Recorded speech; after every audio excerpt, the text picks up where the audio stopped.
Hello to all, my name is Mohit Malviya and this time we are here for one calculation video. This is kind of a headache for lots of professionals. Actually, this calculation considered in three situations. Firstly, under section 11UA where we have to calculate as per income tax rules value of unquoted equity shares of the company. But currently, chartered accountants are prohibited from such valuation. Secondly, in Prohibition of Benami Property Act, where penalty clause says there is a rigorous imprisonment of 1 to 7 years and in addition fine of 25% of fair value of property. So in this calculation we calculate fair value of property. And in last situations in income tax, aggregated income which is also known as exit tax under section 115 TD where trust have to pay tax at the rate 34.944% in case of cancellation. In given video I am going to discuss calculation of aggregated income which helps you to understand the calculation pattern which were quite similar in other situations with minor changes here and there. So without wasting any time, let's start the video.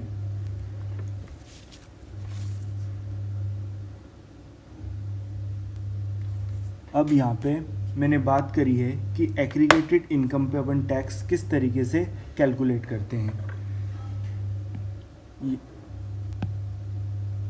यहाँ पे अगर मैं tax rate की बात करूँ, जो tax rate applicable होगा वो होगा 34.944%. अब यहाँ पे कैलकुलेशन किस तरीके से होता है मैंने उसके ये चार्ट बनाया हुआ है और ये चार्ट मैं आपको डिस्क्रिप्शन में अवेलेबल करवा दूंगा, वो आप वहाँ से डाउनलोड कर सकेंगे. अब यहाँ पे अगर मैं बात करना चाहूँ कि एग्रीगेटेड इनकम क्या होता है तो बहुत सिंपल है, असेट माइनस लाइबिलिटी. अब असेट किस तरीके से कैलकुलेट करनी है और लाइबिलिटी कैसे कैलकुलेट करनी है वो मैंने नोट 1 और नोट 2 में शो करके रखा है. सबसे पहला कैलकुलेशन है असेट का. अगर अपन ट्रस्ट की बात करें तो उसमें 3 तरीके की असेट एक्सक्लूड करी गई हैं. एक्सक्लूड मीन्स वो इस कैलकुलेशन के अंदर कंसिडर नहीं करी जाएंगी. एग्रीगेटेड इनकम का मेन पर्पस ये होता है कि हमने इतने टाइम तक आपको है ना डिडक्शंस अलाउ करा, इतने सारे बेनिफिट अलाउ करे और आपने ट्रस्ट बहुत अच्छी तरीके से चलाया, लेकिन अब आप सारे बेनिफिट्स लेके आप ट्रस्ट बंद करके जा रहे हो तो अल्टीमेट एम जो ट्रस्ट का होता है कि पब्लिक बेनिफिट प्रोवाइड करना, वो तो अब आप नहीं करोगे. तो इतना सारा जो हमने आपको बेनिफिट पहले प्रोवाइड करा है उसका शेयर अभी हम आपसे इकट्ठा एक बार में टैक्स ले लेंगे, इसलिए इसको एग्जिट टैक्स भी बोला जाता है. इसमें 3 तरीके की असेट्स को एक्सक्लूड करा जाता है. एग्रीकल्चर इनकम से जो असेट आपने कमाई थी क्योंकि उस पर तो वैसे भी टैक्स नहीं लगना था. ट्रस्ट बनने से पहले आपके पास जो असेट थी वो असेट, और असेट आपने जो डिस्ट्रीब्यूट कर दी हैं 12 महीने के अंदर at the time of dissolution, तो वो असेट यहाँ पे कंसिडर नहीं करी जाती.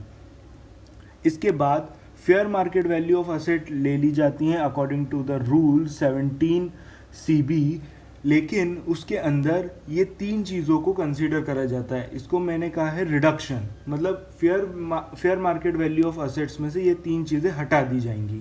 पहली चीज़ होगी TDS, TCS, advance tax after netting of income tax return, income tax refund, और किसी भी तरीके की फिक्चुअस असेट. इन सारी चीज़ों को आप रिड्यूस करेंगे. मैंने यहाँ पे हैशटैग इसलिए बनाया है क्योंकि आगे जाके ये सेम रिडक्शन दूसरी असेट्स में से भी रिड्यूस होगा, तो आपको यहाँ पे इसको याद रखना है. अब इसके बाद मैं स्पेशल केसेस की बात करता हूँ. अभी तक अपन ने क्या बात करी कि कौन कौन सी असेट्स बाहर चली गई हैं कैलकुलेशन से, और फेयर मार्केट वैल्यू मैंने असेट की ली है लेकिन उसके साथ साथ इसमें से ये चीज़ें एक्सक्लूड करी है. तो मतलब अभी तक सिर्फ अपन ने एक्सक्लूजन की बात करी है. यहाँ पे मैंने फर्स्ट एक्सक्लूजन की बात करी थी, यहाँ पे अब मैं सेकंड एक्सक्लूजन की बात कर रहा हूँ. इसके बाद स्पेशल केसेस जो अपने को कंसिडर करने हैं वो पहली चीज़ होगी कोटेड शेयर और अनकोटेड शेयर्स के बारे में. जो कोटेड शेयर्स हैं उसकी हम एवरेज वैल्यू लेंगे। यहाँ पे ध्यान दीजिएगा, यहाँ पे बच्चे हमेशा गलती करते हैं। यहाँ पे अपन एवरेज वैल्यू लेंगे जो उस वैल्यूएशन डेट पे चल रही हैं या उसके इमीडिएट ट्रेडिंग डेट पे चल रही हैं। अब हम बात करेंगे अनकोटेड इक्विटी शेयर्स की। अनकोटेड इक्विटी शेयर्स अगर मेरे को कैलकुलेट करने हैं तो यहाँ पे एक फॉर्मूला है A प्लस बी, जो असेट की बात करता है, minus liability L divided by paid up equity share capital into paid up capital. अब इसको अपन आगे और एलेबोरेट करेंगे। उससे पहले मैं बताना चाहूँगा, अगर ये बी पॉइंट के अलावा और कोई सी सिक्योरिटीज़ अपने पास है तो वो फेयर वैल्यू और net realisable value whichever is lower उस पर वैल्यू होगी, या जो कुछ भी अवेलेबल होगी इन दोनों के अलावा। इसके अलावा फेयर वैल्यू, अगर इमूवेबल प्रॉपर्टी की बात करूँ मैं, तो वहाँ पे फेयर मार्केट वैल्यू या नेट रियलाइजेबल वैल्यू या stamp duty value whichever is higher, उस पर हम वैल्यू करेंगे। अगर कोई सी मुझे अंडरटेकिंग वैल्यू करनी है तो A plus B minus L formula use करके वैल्यू होगी। और इसके अलावा और कोई सी भी एसेट मुझे वैल्यू करनी है तो फेयर मार्केट वैल्यू और NRV उस पर वैल्यू होगी।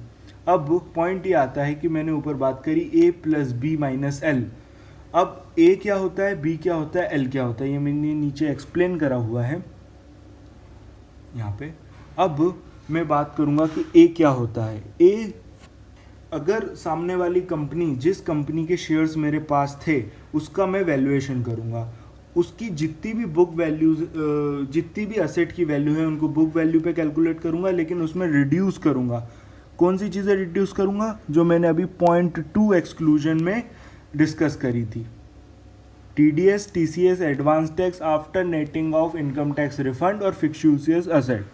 अब ये चीज़ें यहाँ से भी हटा दी जाएंगी, तो उससे मेरे को मेरा A मिल जाएगा। अगर मुझे B कैलकुलेट करना है, ये भी असेट होती हैं अदर देन जो मैंने A में कैलकुलेट करी हैं।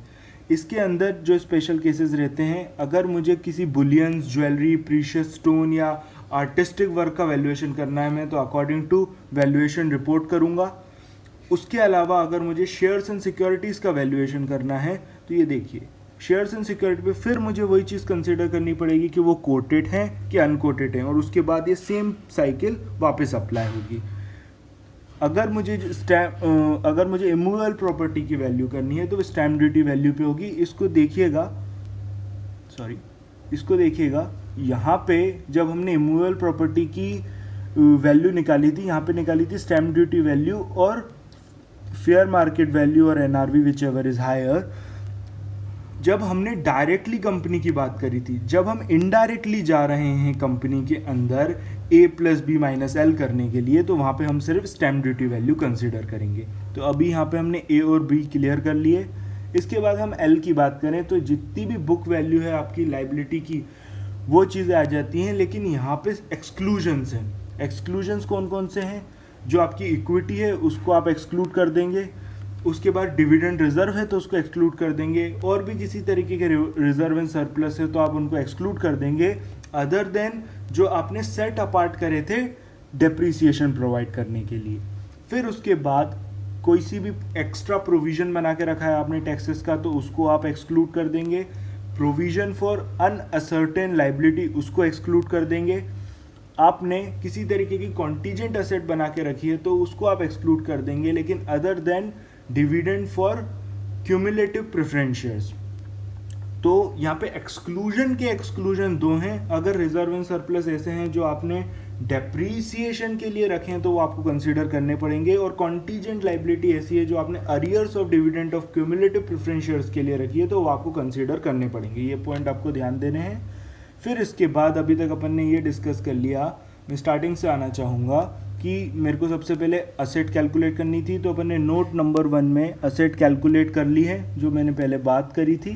फिर इसके बाद अब मुझे लाइबिलिटी कैलकुलेट करनी है जो मैं अब अपन देखने वाले हैं। तो नोट नंबर 1 में अपन ने पहले असेट्स एक्सक्लूड करी, फिर फेयर मार्केट वैल्यू निकाली, उसमें भी ये 4 चीज़ें एक्सक्लूड करी। फिर उसके बाद अपन ने स्पेशल केसेस देखे।